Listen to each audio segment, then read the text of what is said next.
1.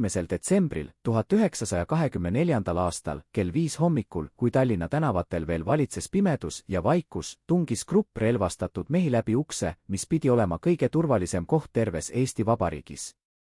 See oli riigivanema residents Toompeal, Lossi platsil number 7, kus magas mees, kes oli aidanud rajada seda riiki vaid 6 aastat varem. Kommunistlikud mässulised, kes sel ööl üritasid haarata võimu pealinnas, ei arvestanud ühe asjaga, et Konstantin Päts ei olnud mees, kes põgeneb või peidab end kapi taha. Kui esimesed sammud kostusid trepil, haaras ta oma isikliku revolvri, Browningi, mille ta hoidis öökapi sahtlis just selliste hetkede jaoks. Koos oma poja Leo ja adjutandiga asus ta vastu tulistama inimestele, kes tahtsid hävitada kõike, mille nimel ta oli võidelnud. See oli hetk, mil üks inimene seisis silmitsi valikuga, surra või tappa, aga mitte kunagi alistuda. 16 aastat hiljem, 1940. aasta juunis, kirjutas seesama mees alla dokumentidele, mis likvideerisid Eesti iseseisvuse ilma ühegi püssilasuta. Kuidas sai sündida selline transformatsioon? Mis muutus selle mehe sees, kes kunagi hoidis relva käes ja nüüd hoidis ainult sulepead?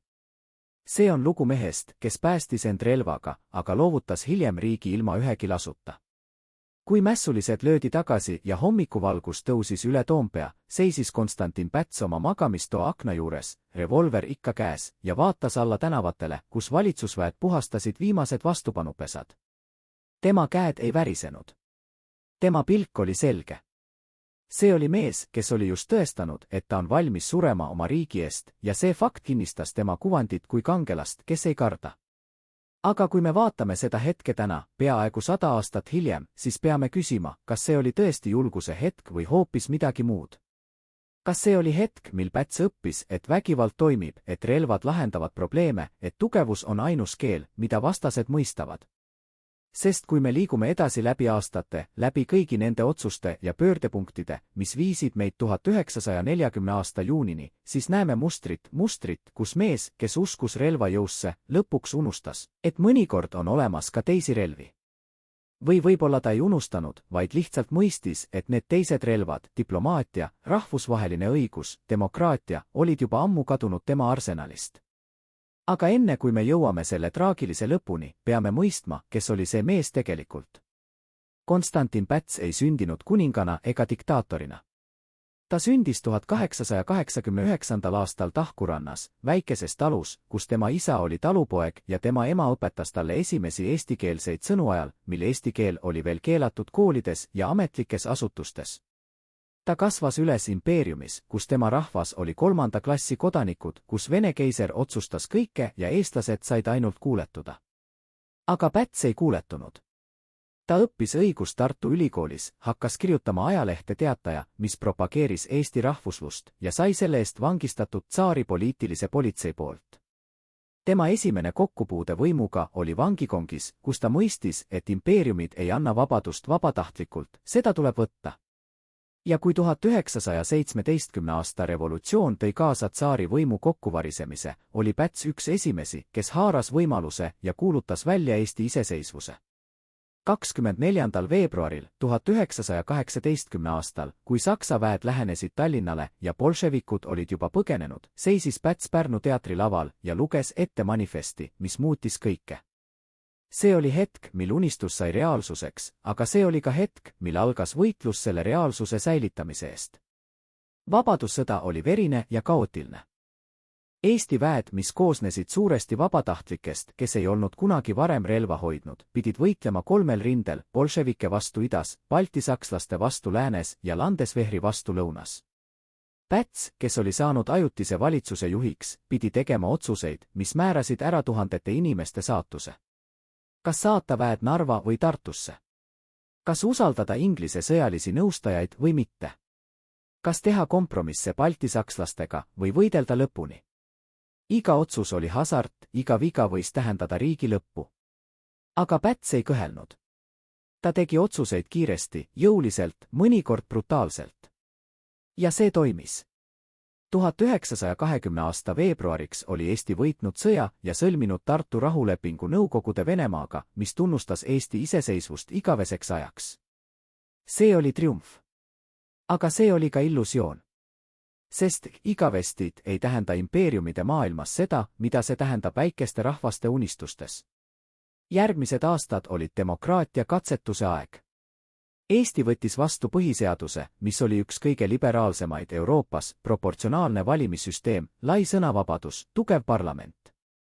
Päts, kes oli olnud sõja ajal autoritaarne juht, astus tagasi ja lasi demokraatial toimida. Aga demokraatia tõi kaasa ka kaose. Valitsused vahetusid iga paari kuu tagant. Majandus kõikus. Äärmuslikud parteid, nii kommunistid kui ka paremäärmuslased, kasvasid tugevamaks. Ja siis tuli 1924. aasta 1. detsember, see hommik, mil Päts seisis oma magamistoas revolver käes. Kommunistide mässukatse oli hästi planeeritud, nad ründasid korraga Toompead, sõjakooli, lennuvälja ja riigivanema residentsi. Kui kõik oleks läinud nende plaani järgi, oleks Eesti Vabariik langenud enne päikesetõusu. Aga nad ei arvestanud Pätsiga. Nad ei arvestanud sellega, et see mees, kes oli rajanud riigi, ei loovuta seda ilma võitluseta. Kui 5–6 mässulist tungisid tema korterisse, ei põgenenud ta tagaukse kaudu ega peitnud end voodialuse alla. Ta võttis revolvri ja hakkas tulistama. See lahing kestis ainult mõned minutid, aga need minutid muutsid kõike. Mässulised löödi tagasi. Üks neist sai haavata, teised põgenesid. Päts jäi seisma, elus, võitjana. Ja kui päev jõudis Tallinna tänavatele, oli mäss juba läbi. Ülemjuhataja Johan Laidoner, kes oli vabadussõja kangelane, mobiliseeris väed ja surus mässu maha mõne tunniga. Kommunistlikud juhid hukati või saadeti vangilaagrisse. See oli verine ja kiire. Aga see oli ka efektiivne. Ja Päts õppis sellest õppetunni, et jõud toimib, et otsustavus võidab, et demokraatia on luksus, mida saab endale lubada ainult siis, kui vaenlased on juba purustatud.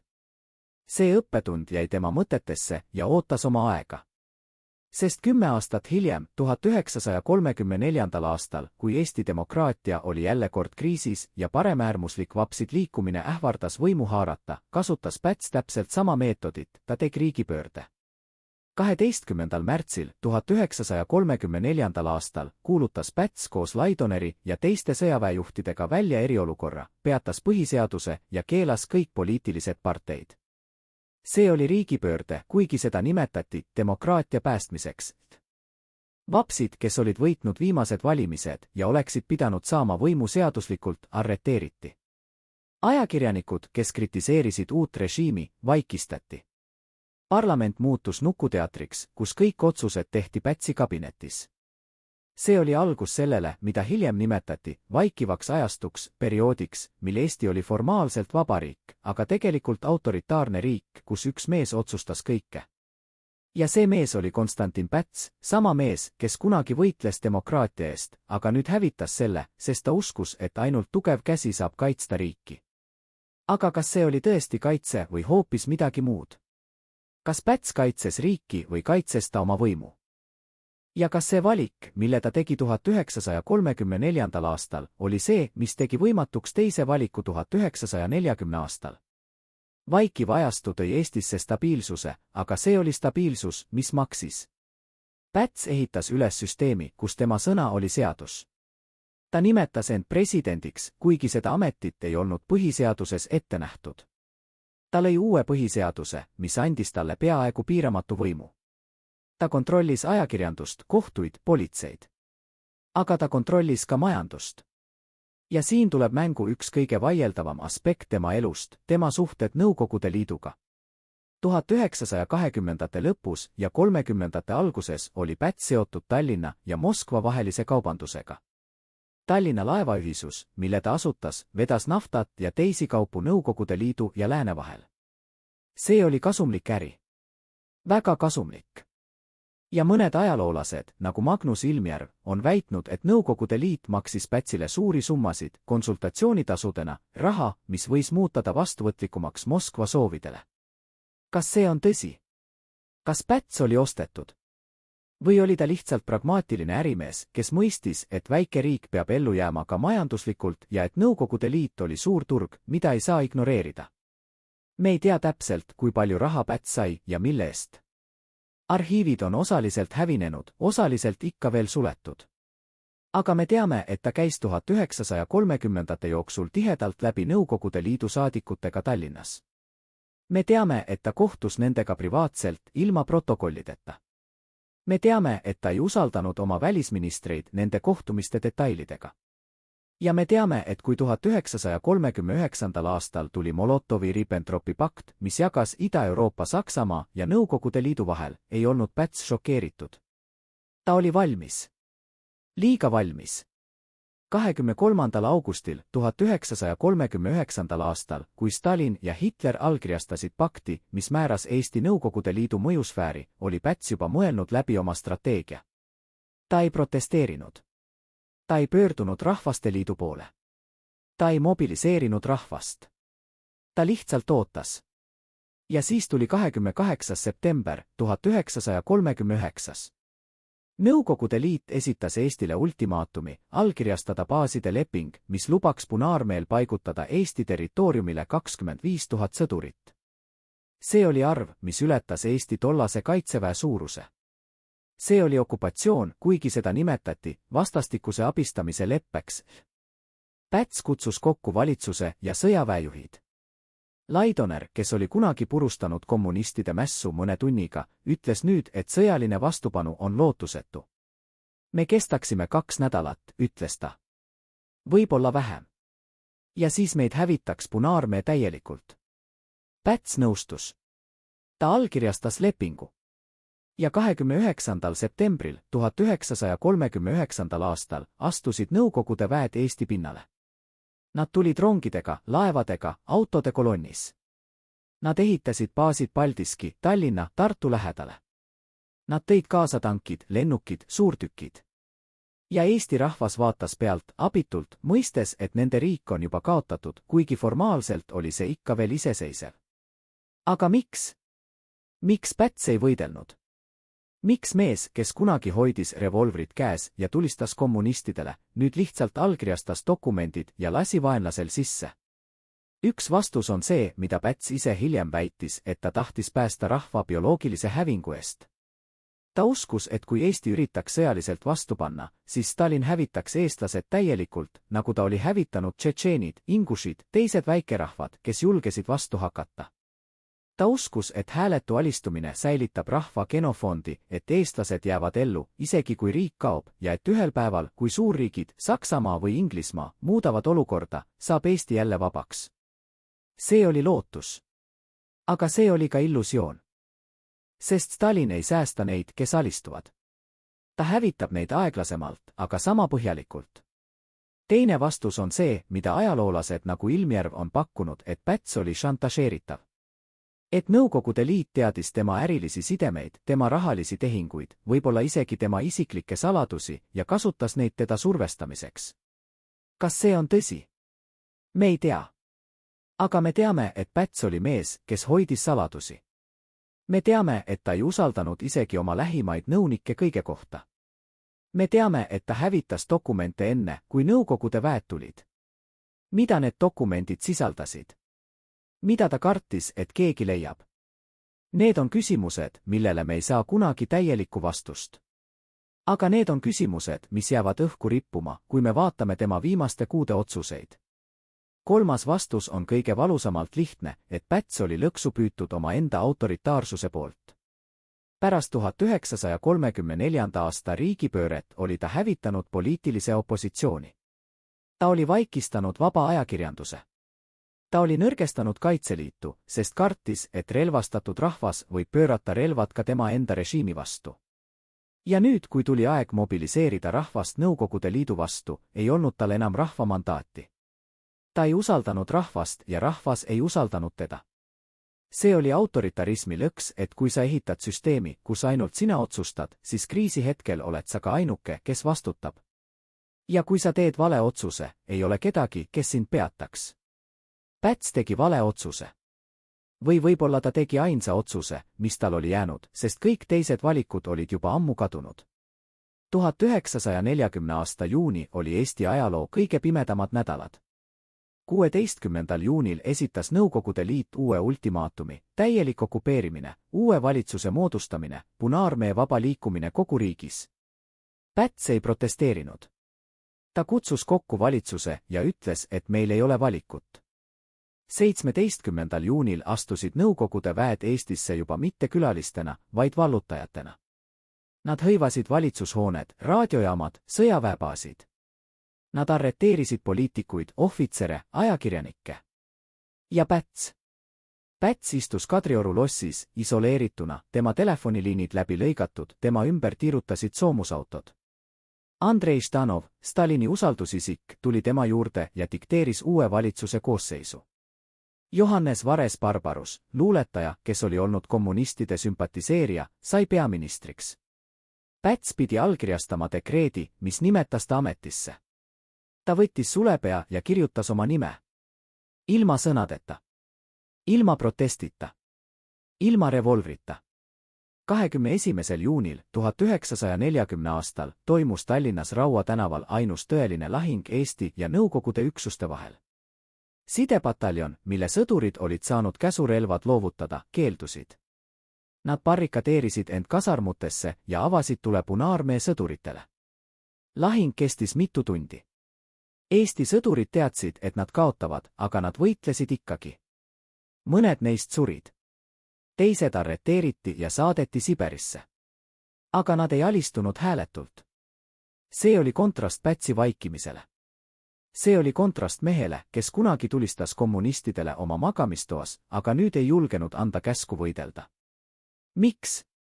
Kas ta kartis veresauna? Kas ta kartis, et ajalugu mõistab ta hukka? Või kas ta lihtsalt ei uskunud enam, et võitlus on võimalik? 31. juulil 1940 aastal tuli Nõukogude sõjaväeauto Kadrioru lossi. Päts sai käsu pakkida oma asjad. Talle öeldi, et ta viiakse ajutiselt Venemaale tema enda turvalisuse huvides. Ta teadis, et see on vale. Ta teadis, et ta ei tule kunagi tagasi. Aga ta ei protesteerinud. Ta astus autosse koos oma perega, tema naine, tema poeg Leo, kes kunagi tulistas kõrvuti temaga kommunistidele. Nad sõitsid läbi Tallinna tänavate, kus inimesed vaatasid pealt, abitult, mõned nutsid, teised pöörasid pilgu kõrvale. Auto viis nad raudteejaama. Sealt rongiga Venemaale. Esimene peatus oli Ufa. Siis Buraševo psühhiaatriahaigla, kus Päts veetis oma viimased aastad. Seal, vangikongis, mees, kes kunagi rajas riigi, suri 1956. aastal. Tema viimased sõnad, mille ta saatis oma adjutandi kaudu enne küüditamist, olid: ma olen teinud kõik, mis suutsin. Aga kas see oli tõsi? Kas ta tõesti tegi kõik? Või oli olemas veel üks valik, mille ta ei julgenud teha? Soome, meie põhjanaaber, võitles talvesõjas Nõukogude Liidu vastu 3,5 kuud ja säilitas oma iseseisvuse. Nad kaotasid territooriumi, nad kaotasid tuhandeid sõdureid, aga nad ei kaotanud oma riiki. Miks Eesti ei proovinud? Laidoner ütles, et me kestaksime 2 nädalat.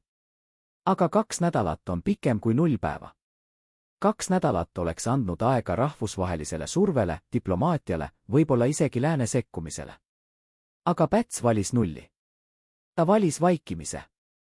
Ja see valik, mille ta tegi 1940 aasta juunis, määras ära Eesti saatuse järgmiseks 50 aastaks. Täna, kui me vaatame tagasi sellele ajale, peame küsima, kas Päts oli kangelane või äraandja. Kas ta oli mees, kes päästis rahva genofondi, või mees, kes müüs riigi maha? Vastus ei ole lihtne. Sest Päts oli mõlemad. Ta oli mees, kes rajas riigi ja hävitas selle. Ta oli mees, kes võitles revolvriga käes ja allkirjastas sulepea. Ta oli mees, kes uskus, et autoritaarsus päästab demokraatia, aga lõpuks mõistis, et autoritaarsus hävitab kõik valikud. Tema tragöödia ei olnud see, et ta oli nõrk. Tema tragöödia oli see, et ta oli liiga tugev liiga kaua ja kui tuli aeg olla tugev uuesti, ei olnud tal enam vahendeid, ei mandaati, ei usaldust. Ta oli üksinda.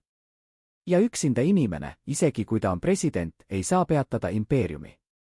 Aga see ei vabasta teda vastutusest. Sest ajalugu ei küsi, mida sa tahtsid teha. Ajalugu küsib, mida sa tegid. Ja Päts tegi valiku. Ta valis vaikimise. Ta valis allkirja. Ta valis loota, et keegi teine päästab selle, mida ta ise ei julgenud kaitsta. Ja see lootus osutus illusiooniks. Eesti kadus kaardilt 50 aastaks. Tuhanded inimesed küüditati, tapeti, kadusid.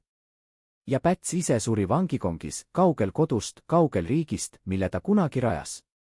Kas ta mõtles oma viimaste päevade jooksul Buraševo haiglas tagasi sellele hommikule, 1. detsembrile 1924. aastal, kui ta seisis oma magamistoas revolver käes? Kas ta mõtles, et kui ta oleks siis põgenenud, kui ta oleks siis alistunud, kas ajalugu oleks olnud teistsugune? Või kas ta mõtles, et see hommik oli tema elu parim hetk, mil ta teadis täpselt, mida teha, ja tegi seda ilma kõhkluseta? Me ei tea. Aga me teame, et see mees, kes päästis end relvaga, ei suutnud päästa riiki sulepea. Ja see on küsimus, mis jääb rippuma üle Eesti ajaloo, kas oli olemas teine tee? Ja kui oli, miks me seda ei valinud? Buraševo psühhiaatriahaigla seinte vahel, kus Konstantin Päts veetis oma viimased aastad, oli üks detail, mida väga vähesed teadsid, tema isiklikud asjad, mis talle lubati kaasa võtta Eestist, sisaldasid väikest nahkkaanega märkmikku. Selles märkmikus, mille leheküljed olid juba kollakaks muutunud ja servad kulunud, oli kirjas nimede loetelu. Mitte poliitikute ega diplomaatide nimed, vaid tavaliste inimeste omad, tema lapsepõlve naabrid Tahkurannast, tema esimesed õpilased, kellele ta õpetas lugema enne esimest maailmasõda, tema adjutandi ema, kes küpsetas talle leiba vabadussõja ajal. Need olid inimesed, kelle nimel ta väitis teinud kõiki oma otsuseid. Aga kas keegi neist teadis, et nende nimed olid selles märkmikus? Kas keegi neist mõistis, et mees, kes allkirjastas Eesti alistumise, hoidis nende mälestusi nagu pühakirja? Või oli see lihtsalt viimane illusioon, et kui sa kannad endas piisavalt nimesid, siis su valikud muutuvad õigeks? Sest tõde on see, et ükski nimi selles märkmikus ei päästnud Eestit. Ja ükski neist inimestest ei andnud Pätsile luba teha seda, mida ta tegi. Aga enne kui me mõistame, kuidas jõuti sinna märkmikuni, peame minema tagasi aega, mil Päts veel uskus, et ta kontrollib oma saatust. 1936. aasta kevad oli Eestis iseäralik periood, väliselt näis kõik stabiilne, majandus kasvas, uued hooned tõusid Tallinna südalinna, Pärnu rannapromenaad täitus suvitajatega, kes ei rääkinud poliitikast, vaid ainult ilmast ja hinnapakkumistest. Aga selle pinna all oli midagi muud. Inimesed, kes olid harjunud rääkima vabalt, õppisid nüüd vaikima. Ajakirjanikud, kes olid harjunud kirjutama tõtt, õppisid nüüd kirjutama seda, mida tsensor lubas.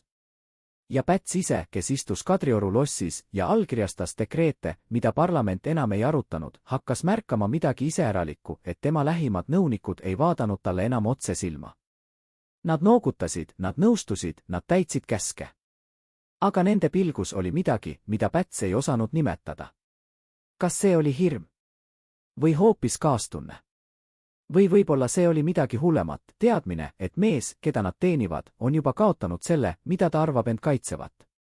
Üks neist nõunikest oli Karl Einbund, Siseministeeriumi ametnik, kes oli teeninud Pätsi juba vabadussõja aegadest. Einbund oli mees, kes ei rääkinud kunagi ülearu, aga kes märkas kõike. Ja 1937. aastal, kui Nõukogude Liidu saadik Fjodor Raskasov hakkas üha sagedamini ilmuma Tallinna ja kohtuma Pätsiga privaatselt, märkas Einbund midagi, mis teda häiris. Pärast neid kohtumisi oli Päts teistsugune, mitte närviline, vaid hoopis liiga rahulik. Nagu inimene, kes on just kuulnud halba uudist, aga otsustanud seda mitte jagada. Einbund ei julgenud küsida. Aga ta hakkas pidama oma märkmikku, kuhu ta kirjutas kuupäevad, kellaaegu, seda, kui kaua Raskasov jäi, ja seda, millised dokumendid Pätsi lauale jõudsid järgmisel päeval. See märkmik kadus 1940. aasta juulis, kui Einbund ise arreteeriti. Aga üks tema sugulane, kes elas üle Siberi laagrid ja naasis Eestisse 60ndate lõpus, rääkis hiljem, et Einbund oli talle öelnud enne arreteerimist ainult ühe lause: Päts teadis juba 37. et me oleme müüdud. Ta lihtsalt ei öelnud seda kellelegi. Kas see on tõsi? Kas Päts teadis juba 3 aastat enne Molotovi-Ribbentropi pakti, et Eesti saatus on otsustatud? Me ei saa seda kinnitada, sest dokumendid on hävinud või suletud. Aga on fakte, mis viitavad sellele, et midagi muutus Pätsi käitumises just sel ajal. 1937. aastal hakkas ta vähendama Kaitseliidu rahastust. Ta keeldus ostmast uusi relvi Suurbritanniast, kuigi pakkumine oli soodne. Ta lasi vabastada mitu kõrget ohvitseri, kes olid nõudnud mobilisatsiooniplaanide uuendamist. Ja kui teda küsiti, miks, vastas ta ainult, et me peame olema ettevaatlikud, mitte provokatiivsed. Aga keda ta kartis provitseerida? Saksamaad, kes oli veel liitlane? Või Nõukogude Liitu, kes oli ametlikult neutraalne? Või võib-olla ta kartis provitseerida omaenda rahvast, kes võis hakata küsima, miks nende president valmistub sõjaks, mida ta väidab olevat võimatu. Selle aja jooksul oli üks inimene, kes nägi Pätsi kõige lähedamalt, tema poeg Leo.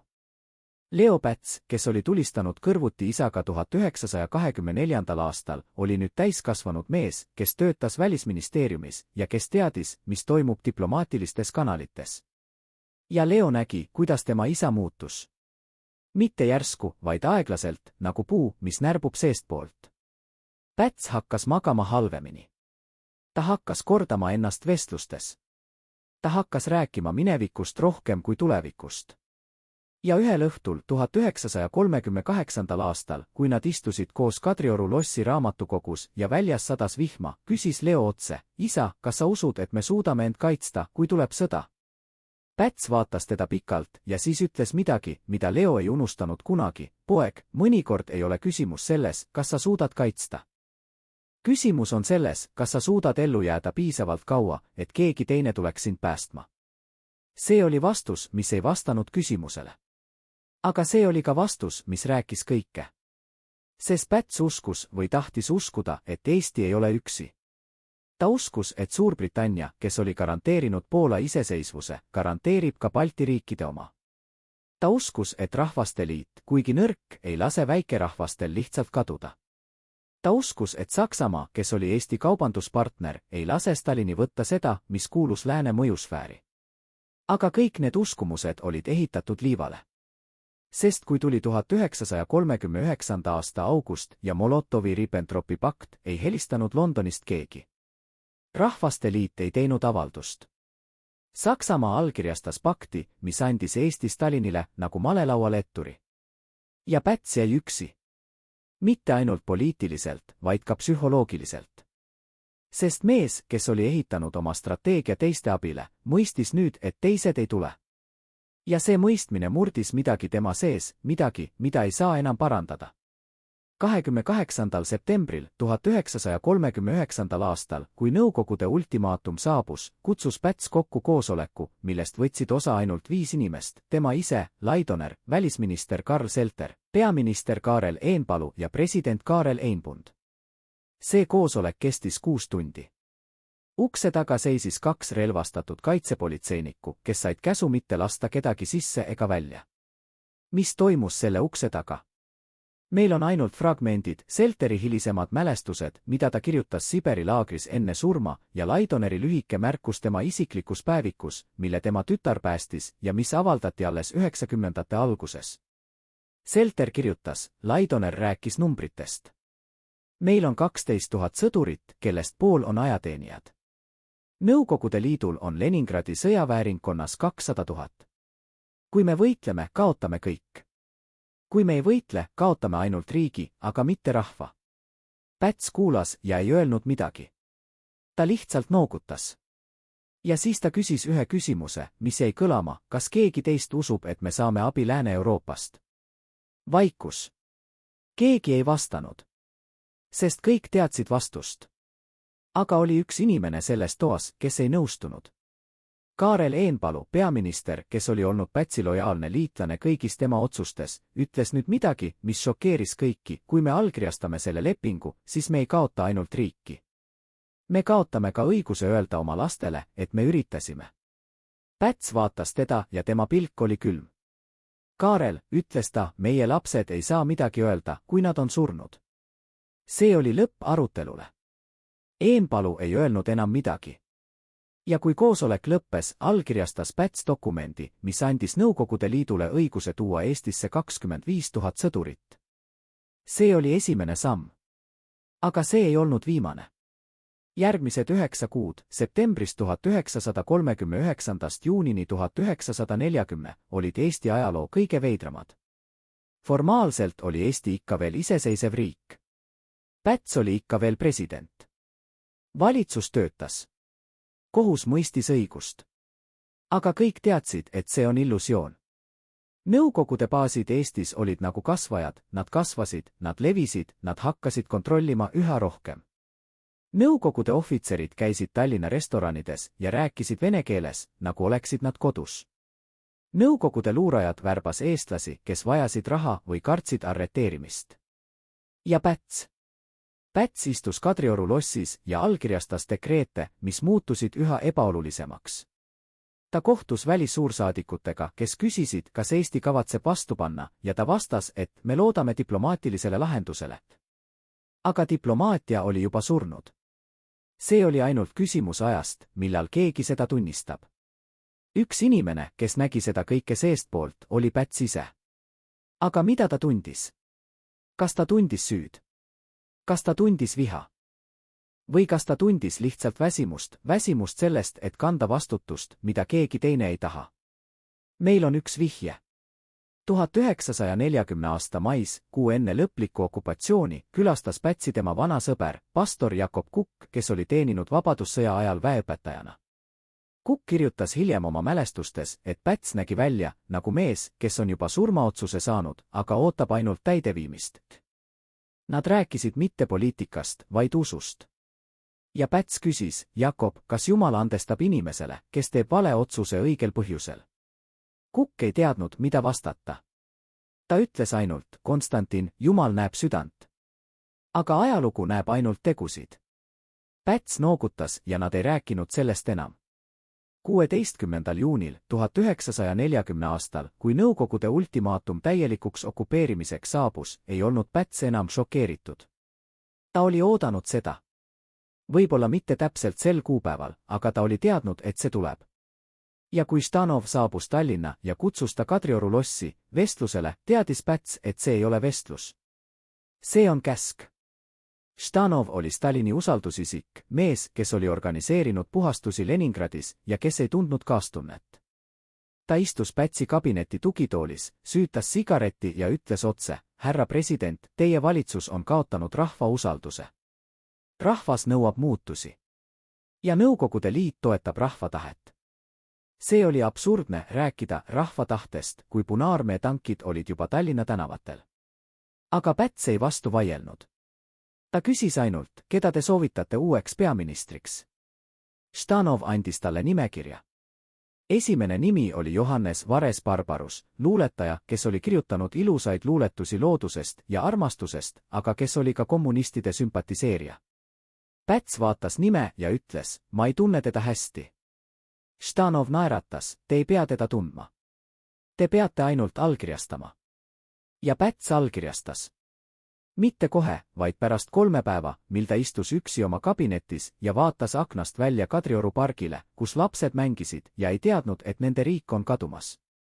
Ta võttis sulepea, mida ta oli kasutanud Eesti iseseisvuse väljakuulutamiseks 1918. aastal ja kirjutas oma nime dokumendile, mis hävitas selle iseseisvuse.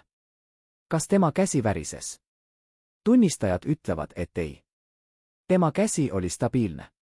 Aga tema nägu oli nagu kivist. Ja kui ta pani sulepea tagasi tindipessa, ütles ta ainult ühe lause, nüüd on tehtud. Aga mida oli tehtud?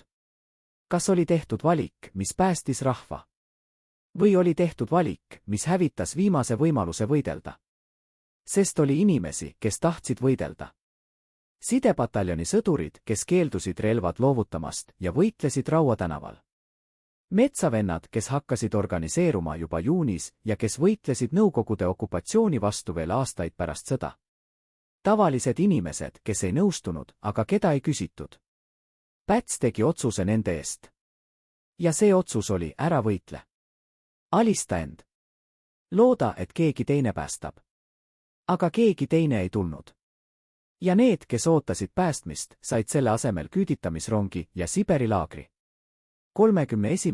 juulil, kui Päts istus autos, mis viis ta Tallinna raudteejaama, vaatas ta viimast korda tagasi linnale, mida ta oli aidanud ehitada. Toompea loss, kus ta oli allkirjastanud Eesti iseseisvuse. Vabaduse väljak, kus ta oli pidanud kõnesid tuhandete inimeste ees. Kadrioru park, kus ta oli jalutanud oma perega. Kõik see jäi maha. Ja auto aknal, läbi mille ta vaatas, oli udune, sest väljas sadas vihma. Või võib-olla see ei olnud vihmavesi. Võib-olla see oli midagi muud. Aga Päts ei pühkinud seda ära. Ta lihtsalt vaatas, kuni linn kadus silmist. Rongis, mis viis ta Venemaale, istus ta vaikides. Leo istus tema kõrval, aga nad ei rääkinud. Mis oli rääkida? Kõik oli juba öeldud. Või võib-olla mitte midagi ei olnud öeldud, sest sõnad olid muutunud tähenduseta. Rong peatus esimest korda Pihkvas. Siis Moskvas. Siis Ufas. Ja lõpuks Buraševo psühhiaatriahaiglas, kus Päts veetis oma viimased 16 aastat. Seal, kus tema ainsaks omandiks oli see väike nahkkaanega märkmik nimedega, inimestega, kelle nimel ta väitis teinud kõike. Aga kas need inimesed teadsid? Kas nad oleksid nõustunud? Või kas Päts lihtsalt kasutas nende nimesid, et õigustada otsuseid, mida ta tegi hoopis muudel põhjustel, hirmust, väsimusest, lootusest, et ajalugu andestab talle, kui ta jääb ellu piisavalt kaua, et oma versiooni rääkida? Me ei tea. Aga me teame, et Päts ei jäänud ellu piisavalt kaua, et näha Eesti taasiseseisvumist. Ta suri 1956. aastal, 35 aastat enne seda, kui Eesti lipp tõusis uuesti Pikk Hermanni torni. Ja kui see lipp tõusis, ei olnud seal kedagi, kes oleks öelnud, tänu Pätsile, et ta päästis meid. Oli ainult inimesed, kes küsisid, miks ta ei võidelnud. Buraševo psühhiaatriahaigla arhiivides, mis avati osaliselt 90ndate alguses, leidus üks dokument, mida keegi ei osanud oodata. Konstantin Pätsi meditsiiniline kaart aastatest 1942 kuni 1956.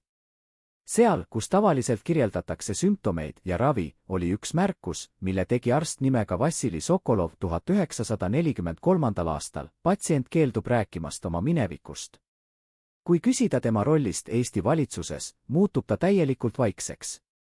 Ainus reaktsioon, ta vaatab oma käsi, eriti parema käe sõrmi, nagu otsiks sealt midagi, mida enam pole. Mida Päts otsis oma sõrmedelt? Kas tindijälgi, mida enam ei olnud?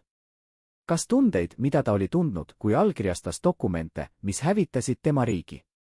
Või kas ta otsis lihtsalt tõestust, et need käed, mis kunagi hoidsid revolvrit, olid ikka veel tema omad? Sest 16 aastat vangistuses muudavad inimest. Nad muudavad mitte ainult keha, vaid ka mälu. Ja Päts, kes elas oma viimased aastad kohas, kus teda koheldi kui vaimuhaige, hakkas võib-olla ise kahtlema, kas see, mis juhtus, oli tõesti tema valik. Või oli see kellegi teise käsi, kes liigutas tema sõrmi? Aga enne kui me jõuame selle küsimuseni, peame mõistma, mis juhtus nende dokumentidega, mida Päts allkirjastas. Sest need dokumendid ei kadunud. Nad säilitati. Mõned neist on täna Eesti Riigiarhiivis, teised Moskva erihoidlates, kuhu pääsevad ainult need, kellel on eriload. Ja kui me loeme neid dokumente, dekreete, määrusi, kirju, siis näeme midagi iseäralikku. Pätsi allkiri muutus. Mitte kohe, vaid järk-järgult. 1939. aasta septembris, kui ta allkirjastas baaside lepingu, oli tema allkiri selge, kindel, peaaegu uhke, suured tähed, lai kaar, nagu mehe allkiri, kes teab, mida ta teeb. Aga 1940. aasta juunis, kui ta allkirjastas Vares Barbaruse valitsuse ametisse nimetamise, oli allkiri väiksem, kitsam, tähed olid kokku surutud. Ja 31. juulil, kui ta allkirjastas oma viimase dokumendi, nõusoleku omaenda ajutiseks evakueerimiseks, oli allkiri peaaegu loetamatu.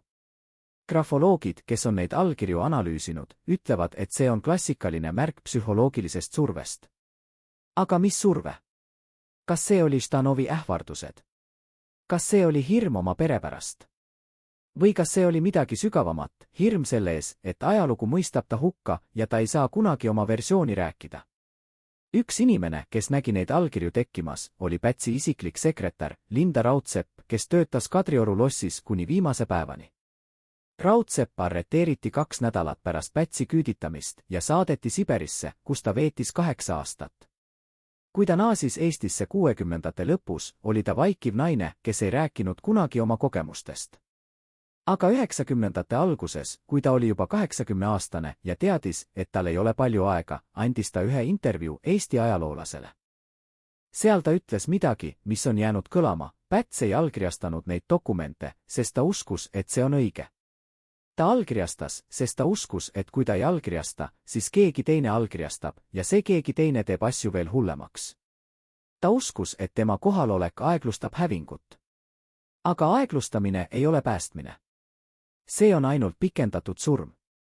Kas Raudsepp oli õigel? Kas Päts tõesti uskus, et tema kohalolek päästab midagi? Või kas see oli lihtsalt viis õigustada seda, mida ta ei julgenud teha, lahkuda, keelduda, öelda ei? Sest oli hetki, mil ta oleks saanud lahkuda. 1939. aasta oktoobris, kui Nõukogude väed olid juba Eestis, aga okupatsioon ei olnud veel täielik, pakkus Soome valitsus Pätsile varjupaika. Sõnum tuli läbi Soome saadiku, kes kohtus Pätsiga privaatselt ja ütles, härra president, kui te tunnete, et teie elu on ohus, siis Helsingi uksed on teile avatud. Päts keeldus. Ta ütles, kui ma lahkun, siis rahvas arvab, et ma põgenen. Ja ma ei saa lubada, et mind mäletatakse kui põgenikku. Aga mis vahe on põgenikul ja vangil? Põgenik valib ise. Vang ei vali. Ja Päts valis mitte valida, mis tegi temast vangi juba enne, kui ta rongi pandi. 1940. aasta juuli oli kuu, mil Eesti lõplikult kadus. Mitte ainult poliitiliselt, vaid ka füüsiliselt. Tänavatel kadusid eestikeelsed sildid. Poodides kadusid Eesti tooted. Raadiost kadus eesti keel, asendudes Vene propagandaga, mis rääkis rahva vabastamisest fašistliku diktatuuri alt. Ja inimesed, kes olid olnud Eesti Vabariigi sammasteks, poliitikud, ohvitserid, ajakirjanikud, õpetajad, hakkasid kaduma. Mõned arreteeriti avalikult, teised kadusid öösel, nende korterid tühjendati ja nende nimed kustutati dokumentidest. See oli süstemaatiline hävitamine, mida hiljem nimetati rahvavaenlaste likvideerimine. Aga kes olid need rahvavaenlased? Need olid inimesed, kes uskusid, et Eesti peaks olema iseseisev. Ja Päts, kes oli kunagi üks neist inimestest, istus nüüd Kadrioru lossis, isoleerituna, tema telefoniliinid läbi lõigatud, tema külastajad kontrollitud ja vaatas, kuidas tema riik sureb. Üks neist, kes kadus sel kuul, oli Karl Einbund, seesama Siseministeeriumi ametnik, kes oli pidanud märkmikku Pätsi kohtumistest Raskasoviga. Einbund arreteeriti 23. juulil kell 3 öösel. Tema naine, kes oli tunnistajaks, rääkis hiljem, et kui inkavad ohvitserid tulid, küsis Einbund ainult ühte, kas ta võib võtta kaasa oma prillid. Talle öeldi ei. Ja kui ta viidi minema, ütles ta oma naisele viimased sõnad, ütle Pätsile, et ma ei rääkinud. Aga mida ta ei rääkinud? Mida ta teadis, mida teised ei teadnud? Me ei saa seda kunagi teada, sest Einbund lasti maha Moskva vanglas 1941. aastal ilma kohtuprotsessita. Tema märkmik, kui see üldse eksisteeris, ei ole kunagi leitud. Aga oli üks dokument, mis leiti. 1991. aastal, kui Nõukogude Liit lagunes ja arhiivid hakkasid avanema, leidis üks Eesti ajaloolane Moskva FSB arhiivist kausta, millel oli märgitud Päts, Konstantin operatiivmaterjals. Selles kaustas oli 37 lehekülge, enamik neist olid NKVD agentide raportid Pätsi tegevuse kohta aastatel 1937 kuni 1940. Aga 2 lehekülge olid erinevad. Need olid kirjutatud Pätsi enda käega, dateeritud 29. juulil 1940, 4 päeva enne tema küüditamist. See oli kiri, adresseeritud Nõukogude Liidu rahvakomissaride nõukogule. Kirjas Päts palus luba jääda Eestisse, isegi kui ta ei ole enam president. Ta kirjutas, ma olen teeninud seda maad kogu oma elu. Ma ei soovi lahkuda. Ma palun ainult, et mind ei koheldaks kui vaenlast, vaid kui kodanikku, kes on teinud vigu, aga kes armastab ikka veel oma rahvast. See kiri ei saanud kunagi vastust. Või võib-olla vastus oli see, et 4 päeva hiljem pandi ta rongi. Kas see kiri oli tõeline? Kas Päts tõesti uskus, et ta võib jääda?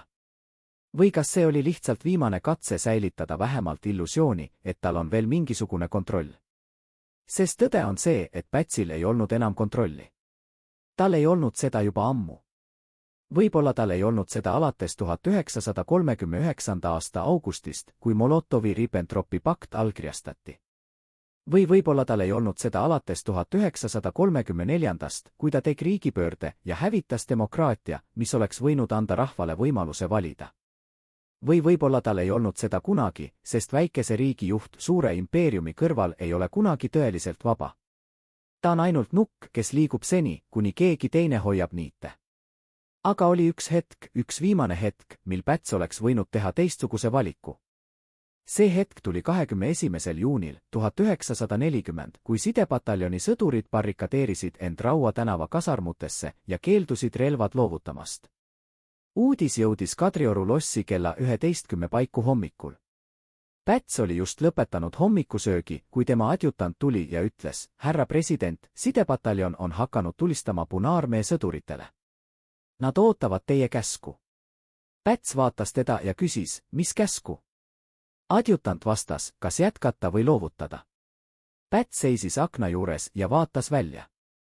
Väljas oli ilus suvepäev. Taevast ei olnud ühtegi pilve. Lapsed mängisid pargis.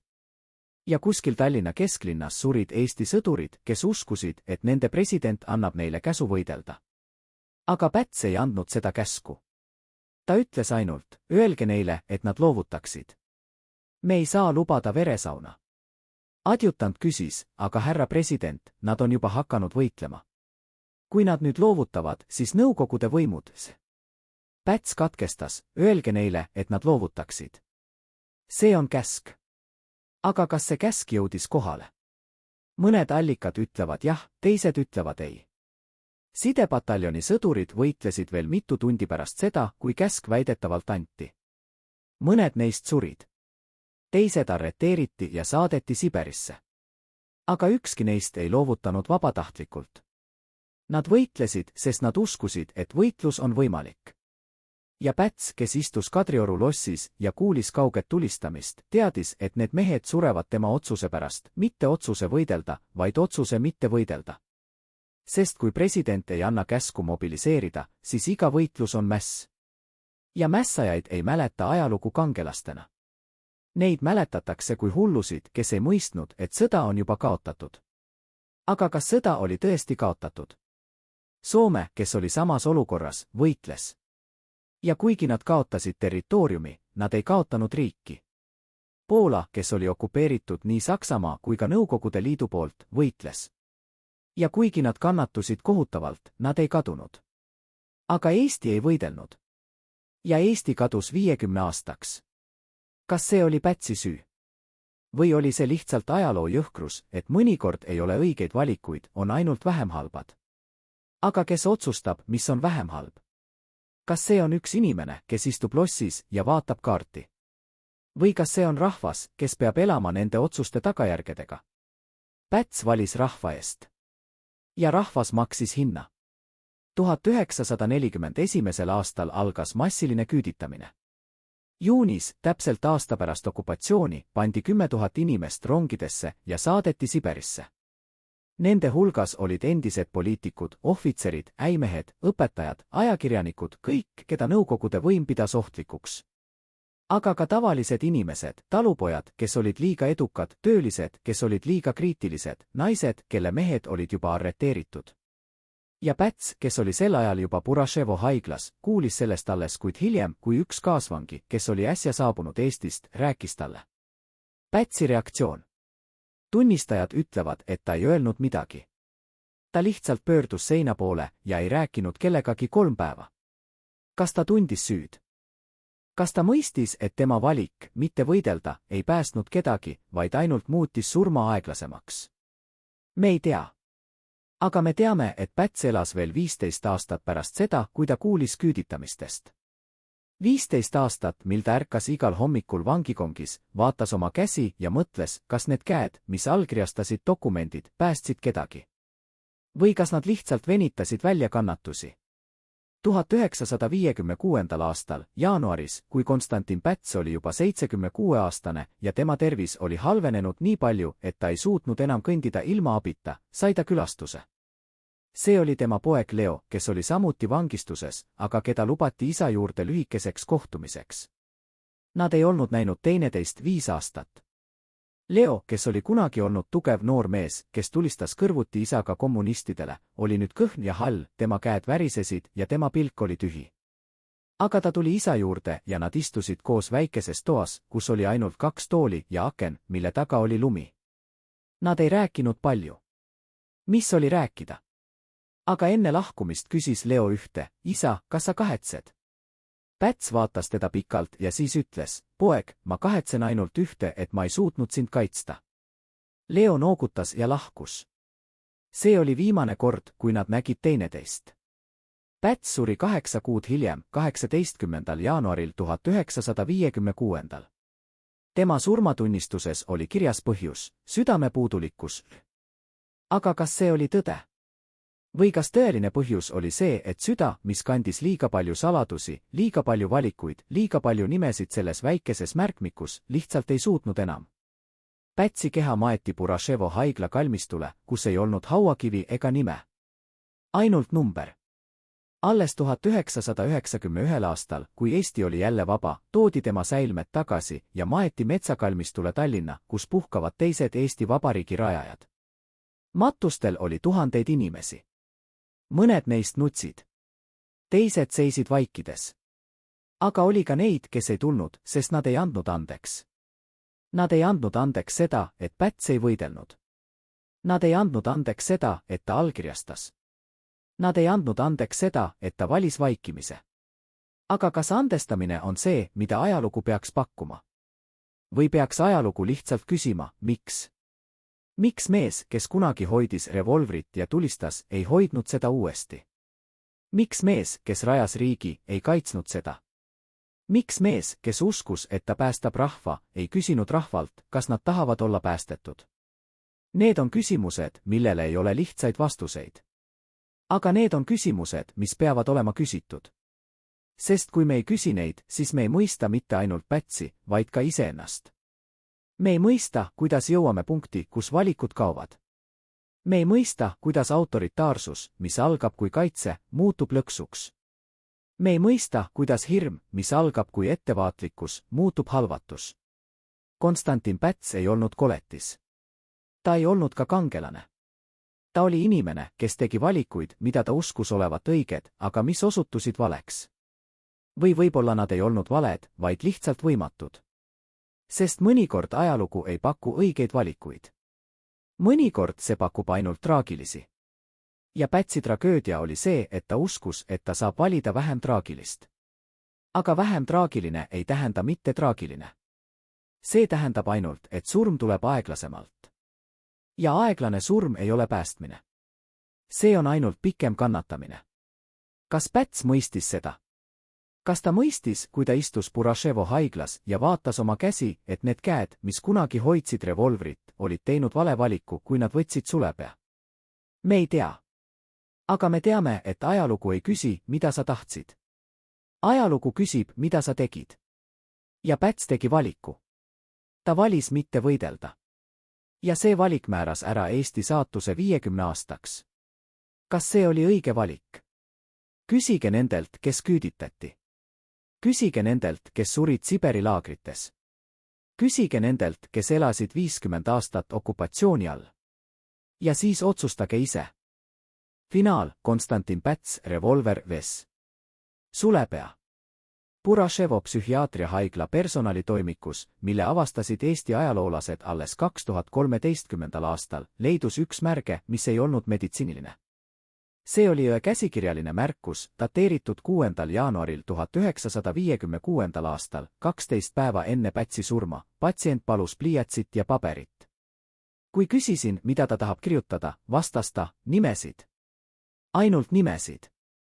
Andsin talle. Ta kirjutas 3 tundi. Kui tulin tagasi, oli leht täis nimesid, Eesti nimesid, mida ma ei osanud lugeda. Küsisin, kes need inimesed on. Ta vaatas mind ja ütles, need on inimesed, kellele ma lubasin, et nende lapsed näevad vaba Eestit. Ma petan neid kõiki. See leht kadus. Või võib-olla seda ei olnudki kunagi. Aga see lugu jäi. Ja see lugu küsib, kas Päts tõesti pettis. Või kas ta lihtsalt uskus valesse lubadust, et alistumine on sama, mis ellujäämine. Sest kui me vaatame tagasi kogu sellele teele, 1. detsembrist 1924. kuni 31. juulini 1940, siis näeme mustrit. See ei ole muster kangelasest, kes muutus äraandjaks. See on muster mehest, kes õppis ühe õppetunni liiga hästi, et vägivald toimib ja unustas teise õppetunni täielikult, et mõnikord vägivald on ainus keel, mida ajalugu mõistab. 1924. aastal tulistas Päts, sest ta uskus, et tal ei ole valikut. 1940 aastal ei tulistanud ta, sest ta uskus, et tal on valik. Aga mõlemal juhul oli ta eksiteel. Sest 1924 oli tal valik, ta oleks võinud põgeneda, peituda, loovutada. Aga ta valis võidelda. Ja 1940 aastal ei olnud tal valikut, Stalin oli juba otsustanud, et Eesti kaob. Aga Päts uskus, et tal on. Ja see usk tegi temast mitte päästja, vaid kaasosalise. Üks dokument, mis seda kinnitab, on Nõukogude Välisministeeriumi sisemine memo, dateeritud 15. juunil 1940 aastal, päev enne ultimaatumit. Selles memos, mille kirjutas Molotovi asetäitja Vladimir Dekanossov, on üks lause, mis on jäänud kõlama: Pätsi valitsus on ideaalne meie eesmärkide jaoks. Nad ei võitle, sest nad kardavad. Nad ei põgene, sest nad loodavad. Ja nad allkirjastavad kõik, mida me neile anname, sest nad usuvad, et allkirjastamine on diplomaatia. Nad ei mõista, et diplomaatia lõpeb seal, kus algab tank. See memo ei olnud mõeldud avalikustamiseks. See oli sisemine hinnang. Ja see hinnang oli täpne. Päts kartis, lootis ja allkirjastas. Ja iga allkiri oli veel üks samm sügavamale lõksu, millest ei olnud enam väljapääsu. Aga oli üks hetk, üks viimane hetk, mil Päts oleks võinud muuta kõike. See hetk ei olnud 28. september 1939, kui ta allkirjastas baaside lepingu. See ei olnud ka 16. juuni 1940, kui ultimaatum saabus. See hetk oli varem. Palju varem. See oli 12. märts 1934, kui ta tegi riigipöörde. Sest sel päeval hävitas Päts ainsad vahendid, mis oleksid võinud päästa Eesti 1940, demokraatia, vaba ajakirjandus, rahva usaldus. Kui ta oleks lasknud demokraatial toimida, kui ta oleks lasknud vapside võimu võtta seaduslikult, kui ta oleks usaldanud rahvast, siis 1940 oleks tal olnud mandaat mobiliseerida. Tal oleks olnud rahvas, kes usaldab. Tal oleks olnud opositsioon, kes kritiseerib, aga kes ka toetab kriisi hetkel. Aga ta hävitas selle kõik. Ja kui tuli aeg, mil ta vajas rahvast, ei olnud rahvast enam. Oli ainult alamad, kes ootasid käsku. Ja käsku ei tulnud. Aga miks? Miks Päts ei andnud käsku võidelda? Üks vastus, mida me oleme juba kuulnud, on see, et ta kartis veresauna. Aga see vastus ei ole täielik. Sest veresaun tuli niikuinii. 1941. aastal küüditati 10 000 inimest. 1941–4, kui Saksa okupatsioon vaheldus Nõukogude omaga, suri või küüditati veel 100 000. Kokku kaotas Eesti viiendiku oma rahvastikust. Kas see ei ole veresaun? Kas see ei ole täpselt see, mida Päts väitis vältivat? Aga see veresaun oli aeglane. See ei tulnud ühe päevaga. See tuli aastaid. Ja võib-olla just see oli Pätsi lootus, et kui surm tuleb aeglaselt, siis keegi jõuab vahele sekkuda. Lääs tuleb. Saksamaa tuleb. Keegi tuleb. Aga keegi ei tulnud. Ja aeglane surm osutus lihtsalt piinavamat. Teine vastus on see, et Päts ei usaldanud rahvast. Pärast 1934. aasta riigipööret oli ta ehitanud süsteemi, kus rahvas ei otsusta. Kus rahvas ainult kuuletub. Ja nüüd, kui tuli aeg anda rahvale relvad ja öelda, võidelge, ei uskunud ta, et rahvas võitleb tema eest. Ta kartis, et rahvas võitleb tema vastu. Sest autoritaarsus ei loo lojaalsust. See loob hirmu. Ja hirm ei võida sõdu. Hirm ainult põgeneb või alistub. Ja Päts, kes oli ehitanud oma võimu hirmule, ei saanud nüüd nõuda julgust. Kolmas vastus on kõige valusam, et Päts oli juba ammu otsustanud. Mitte teadlikult, vaid alateadlikult. Tema kohtumised Raskasoviga 30ndate lõpus, tema ärisidemed Nõukogude Liiduga, tema keeldumine osta relvi Lääne-Euroopast, kõik see viitab sellele, et Päts oli juba aktsepteerinud, et Eesti iseseisvus on ajutine. Et see on luksus, mida saab endale lubada ainult seni, kuni suurriigid lubavad. Ja kui suurriigid otsustavad teisiti, siis väike riik peab lihtsalt alistuma ja lootma, et ühel päeval ajalugu pöördub tagasi. Aga ajalugu ei pöördu tagasi. Ajalugu liigub ainult edasi. Ja need, kes ootavad, et keegi teine neid päästab, ootavad asjata. Aga oli üks inimene, kes ei oodanud. See oli tundmatu Eesti sõdur, kes 21. juunil 1940 barrikadeeris end Raua tänava kasarmutesse ja tulistas Punaarmee sõduritele. Me ei tea tema nime. Me ei tea, kas ta elas või suri. Aga me teame, et ta ei küsinud luba. Ta ei oodanud käsku. Ta lihtsalt võttis relva ja võitles. Ja see tegu, see üks tegu, ütleb rohkem kui kõik Pätsi dokumendid kokku. Sest see tegu ütleb, et võitlus oli võimalik. Et valik oli olemas. Et Päts oleks võinud anda käsu. Aga ta ei andnud. Ja see valik, mitte anda käsku, oli valik, mis määras ära kõik.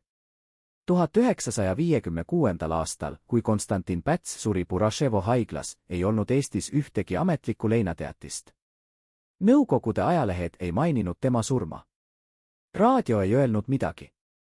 Ainult mõned vanad inimesed, kes mäletasid veel vabariigi aega, sosistasid omavahel, Päts on surnud. Aga nad ei öelnud, kas nad leinavad või mitte. Sest Päts oli muutunud sümbooliks, mida keegi ei teadnud, kuidas tõlgendada. Kas ta oli mees, kes rajas riigi? Jah. Kas ta oli mees, kes hävitas demokraatia? Jah. Kas ta oli mees, kes allkirjastas alistumise? Jah. Kõik need asjad olid tõsi. Ja kõik need asjad olid vastuolus. Ja see vastuolu on see, mis teeb Pätsi loost mitte lihtsalt ajaloo, vaid tragöödia. Aga tragöödia ei ole lihtsalt kurb lugu.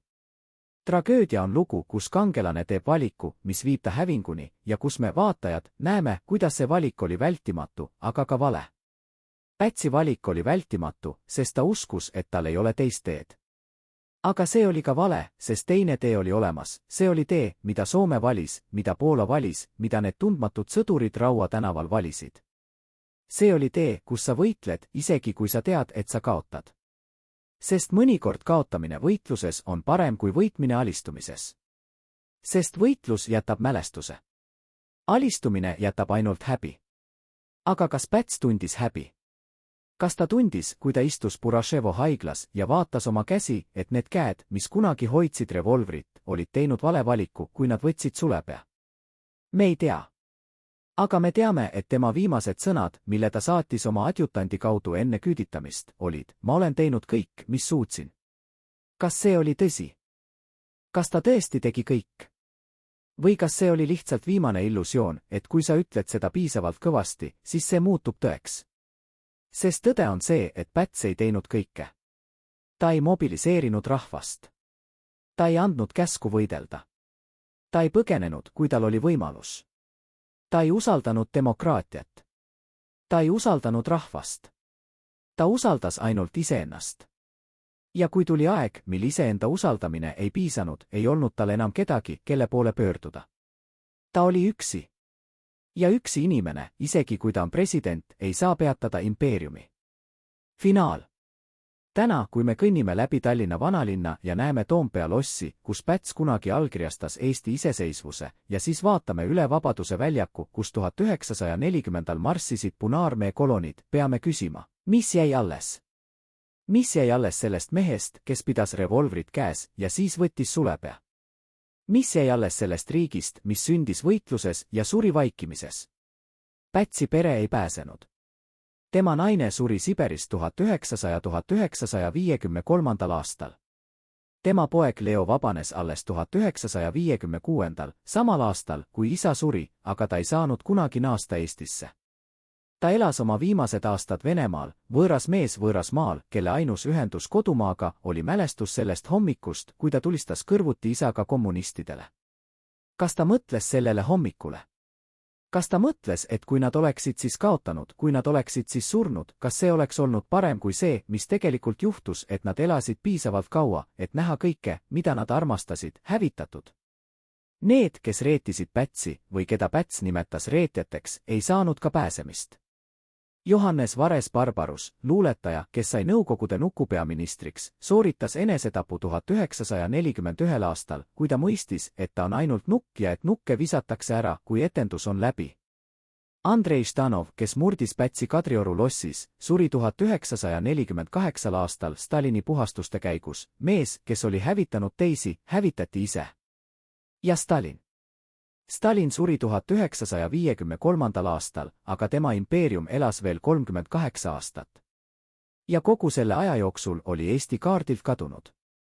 Aga Eesti rahvas ei kadunud. Nad elasid. Nad kannatusid. Nad mäletasid. Ja 1991. aastal, kui Nõukogude Liit lagunes, tõusid nad uuesti. Nad laulsid. Nad hoidusid kätest kinni. Ja nad kuulutasid välja iseseisvuse uuesti. Ilma Pätsita. Ilma Laidonerita. Ilma nende meesteta, kes 1940 valisid vaikimise. Sest rahvas õppis õppetunni, mida Päts ei õppinud kunagi, et iseseisvus ei ole kingitus, mida keegi sulle annab. See on valik, mille sa teed iga päev. Ja kui sa lõpetad selle valiku tegemise, siis sa kaotad selle. Aga üks küsimus jääb. Üks küsimus, mis ei lase rahul. Kui Päts oleks andnud käsu võidelda 1940, kui ta oleks mobiliseerinud rahva, kui ta oleks usaldanud neid, keda ta väitis kaitsevat, kas Eesti oleks võitnud? Tõenäoliselt mitte. Nõukogude Liit oli liiga suur, liiga tugev. Aga kas Eesti oleks kaotanud vähem? Kas need 50 aastat oleksid olnud lühemad? Kas rahvusvaheline üldsus oleks märganud? Kas ajalugu oleks olnud teistsugune? Me ei tea. Ja me ei saa kunagi teada. Sest Päts valis teise tee. Ta valis loota, et keegi teine päästab. Ja keegi teine ei tulnud. Ja see on õppetund, mis jääb kõlama läbi aegade, et päästmine ei tule väljastpoolt. See tuleb seestpoolt. Ja kui sa ei usu, et sa suudad ennast päästa, siis keegi teine ei usu seda ka. Konstantin Pätsi nimi on täna Eestis vastuoluline. Mõned näevad teda kui riigi rajajat. Teised kui riigi hävitajat. Mõned näevad teda kui kangelast, kes päästis rahva genofondi. Teised kui äraandjat, kes müüs riigi maha. Aga võib-olla ta ei olnud kumbki. Võib-olla ta oli lihtsalt inimene, kes uskus, et ta teab paremini kui teised ja kes lõpuks mõistis, et keegi ei tea. Keegi ei tea, mis on õige valik, kui kõik valikud on valed. Keegi ei tea, kuidas päästa riiki, kui riik on juba kaotatud. Keegi ei tea, kuidas elada edasi, kui kõik, mida sa armastad, on hävitatud. Aga üks asi on kindel. Päts tegi valiku. Ja see valik määras ära Eesti saatuse 50 aastaks. Ja kui me täna vaatame tagasi sellele valikule, peame küsima mitte ainult, kas see oli õige.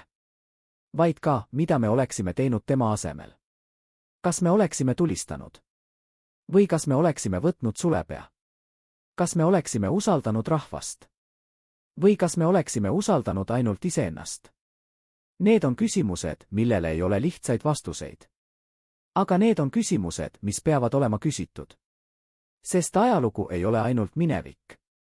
Ajalugu on ka tulevik. Ja kui me ei õpi mineviku vigadest, siis me kordame neid. Ja kui me kordame neid, siis järgmine kord, kui tuleb valik revolvri ja sulepea vahel, ei pruugi meil olla enam aega valida. Konstantin Päts suri 1956. aastal, üksi, kaugel kodust, kaugel riigist, mille ta kunagi rajas. Tema viimased mõtted on kadunud koos temaga. Aga tema valikud jäävad. Ja need valikud räägivad meile täna, et iseseisvus ei ole kunagi garanteeritud. Et demokraatia ei ole kunagi turvaline. Et rahvas ei ole kunagi päästetud, kui ta ei päästa iseennast. Ja et mõnikord, kui sa pead valima revolvri ja sulepea vahel, on õige valik see, mida sa kardad kõige rohkem. Aga kes teab? Võib-olla Päts oli õigel. Võib-olla tema valik päästis midagi, mida me ei näe. Võib-olla ilma tema alistumiseta oleks Eesti kadunud täielikult, mitte ainult 50 aastaks. Võib-olla. Aga võib-olla mitte. Ja see võib-olla on see, mis jääb kõlama. See on küsimus, millele ei ole vastust. See on küsimus, mis jääb rippuma üle Eesti ajaloo nagu vari. Ja see vari küsib, kas me teeme kunagi sama vea uuesti. Kas me usaldame kunagi uuesti ühte inimest, kes ütleb, et ta teab paremini? Kas me loovutame kunagi uuesti oma õiguse valida, lootes, et keegi teine valib meie eest? Ajalugu ei anna vastuseid. Ajalugu annab ainult küsimusi. Ja Konstantin Pätsi lugu on üks suurimaid küsimusi, mida Eesti ajalugu on kunagi küsinud. Kas me oleme valmis vastama?